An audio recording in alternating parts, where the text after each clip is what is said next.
নমস্কাৰ লাৰ্নিং পইণ্টৰ অন্য এটা ভিডিঅ'লৈ পুনৰবাৰ সকলোকে স্বাগতম জনাইছোঁ। চেনেলটো যদি নতুনকৈ ভিজিট কৰিছে চেনেলটো ছাবস্ক্ৰাইব কৰি দিব, ভিডিঅ'টো যদি ভাল লাগে লাইক আৰু শ্বেয়াৰ কৰি দিব। আজি আমি আলোচনা কৰিম সাধাৰণ জ্ঞানৰ কেইটামান গুৰুত্বপূৰ্ণ প্ৰশ্ন। তেতিয়াহ'লে পলম নকৰি বলক আজিৰ ভিডিঅ'টো আৰম্ভ কৰোঁ। আজিৰ ভিডিঅ'ৰ প্ৰথম প্ৰশ্নটো হৈছে the constitution of India was amended for the first time.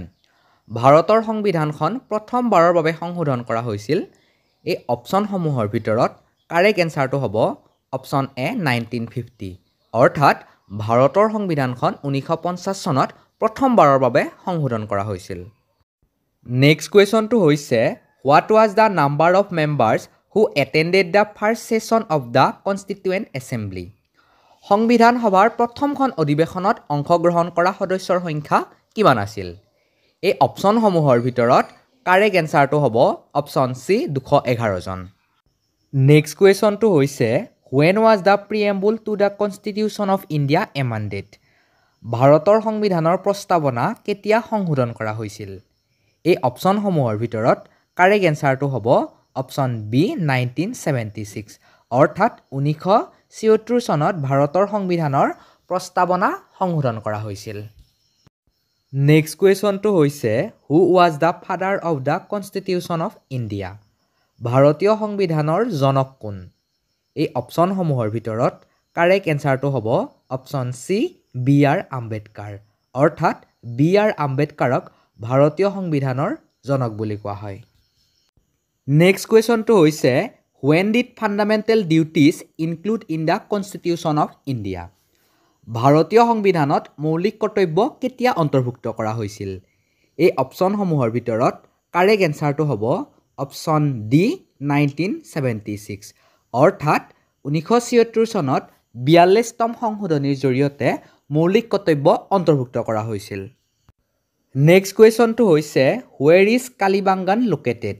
Kalibangan ক'ত অৱস্থিত? এই অপশ্যনসমূহৰ ভিতৰত কাৰেক্ট এনচাৰটো হ'ব অপশ্যন বি ৰাজস্থান, অৰ্থাৎ কালিবাংগান ৰাজস্থানত অৱস্থিত। নেক্সট কুৱেশ্যনটো হৈছে what is the name of the Vedha associated with music. সংগীতৰ লগত জড়িত বেদখনৰ নাম কি? এই অপশ্যনসমূহৰ ভিতৰত কাৰেক্ট এনচাৰটো হ'ব অপশ্যন এ সামবেদ, অৰ্থাৎ সংগীতৰ লগত জড়িত বেদখনৰ নাম হৈছে সামবেদ। নেক্সট কুৱেশ্যনটো হৈছে what is the name of the river not mention in the Vedas. বেদত উল্লেখ নথকা নদীখনৰ নাম কি? এই অপশ্যনসমূহৰ ভিতৰত কাৰেক্ট এনচাৰটো হ'ব অপশ্যন চি নৰ্মদা। নেক্সট কুৱেশ্যনটো হৈছে হু ৰট দ্য কাদম্বৰী। কাদম্বৰী কোনে ৰচনা কৰিছিল? এই অপশ্যনসমূহৰ ভিতৰত কাৰেক্ট এনচাৰটো হ'ব অপশ্যন এ বাণভট্ট, অৰ্থাৎ হৰ্ষবৰ্ধনৰ ৰাজকবি বাণভট্টই কাদম্বৰী ৰচনা কৰিছিল।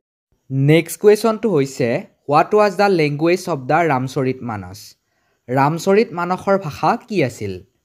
এই অপশ্যনসমূহৰ ভিতৰত কাৰেক্ট এনচাৰটো হ'ব অপশ্যন বি অৱধি, অৰ্থাৎ তুলসীদাস দেৱৰ দ্বাৰা ৰচিত ৰামচৰিত মানসৰ ভাষা আছিল অৱধি। নেক্সট কুৱেশ্যনটো হৈছে when was the first Telegraph line launch in India.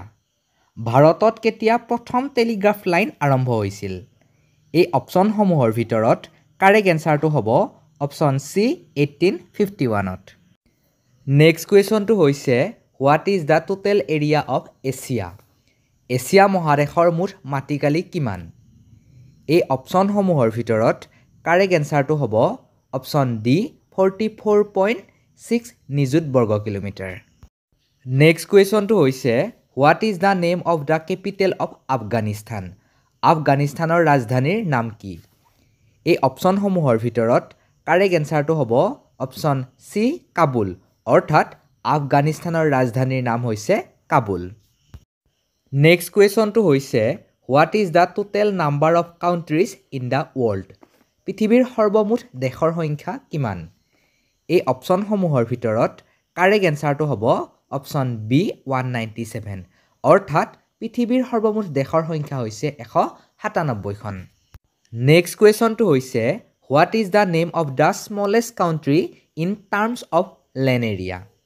মাটিকালিৰ ফালৰ পৰা আটাইতকৈ ক্ষুদ্ৰতম দেশখনৰ নাম কি এই অপচনসমূহৰ ভিতৰত কাৰেক্ট এনসাৰটো হ'ব অপচন ডি ভেটিকান সিটি নেক্সট কুৱেশ্যনটো হৈছে what is the name of the highest mountain range in the world পৃথিৱীৰ সৰ্বোচ্চ পৰ্বতমালাটোৰ নাম কি এই অপচনসমূহৰ ভিতৰত কাৰেক্ট এনসাৰটো হ'ব অপচন বি হিমালয় অৰ্থাৎ হিমালয় হৈছে পৃথিৱীৰ সৰ্বোচ্চ পৰ্বতমালা নেক্সট কুৱেশ্যনটো হৈছে Falkland island is located Falkland দ্বীপটো অৱস্থিত এই অপচনসমূহৰ ভিতৰত কাৰেক্ট এনসাৰটো হ'ব অপচন বি আটলাণ্টিক মহাসাগৰ অৰ্থাৎ আটলাণ্টিক মহাসাগৰত এই ফকলেণ্ড দ্বীপটো অৱস্থিত নেক্সট কুৱেশ্যনটো হৈছে a person who speaks two language is call এই অপচনসমূহৰ ভিতৰত কাৰেক্ট এনসাৰটো হ'ব অপচন ডি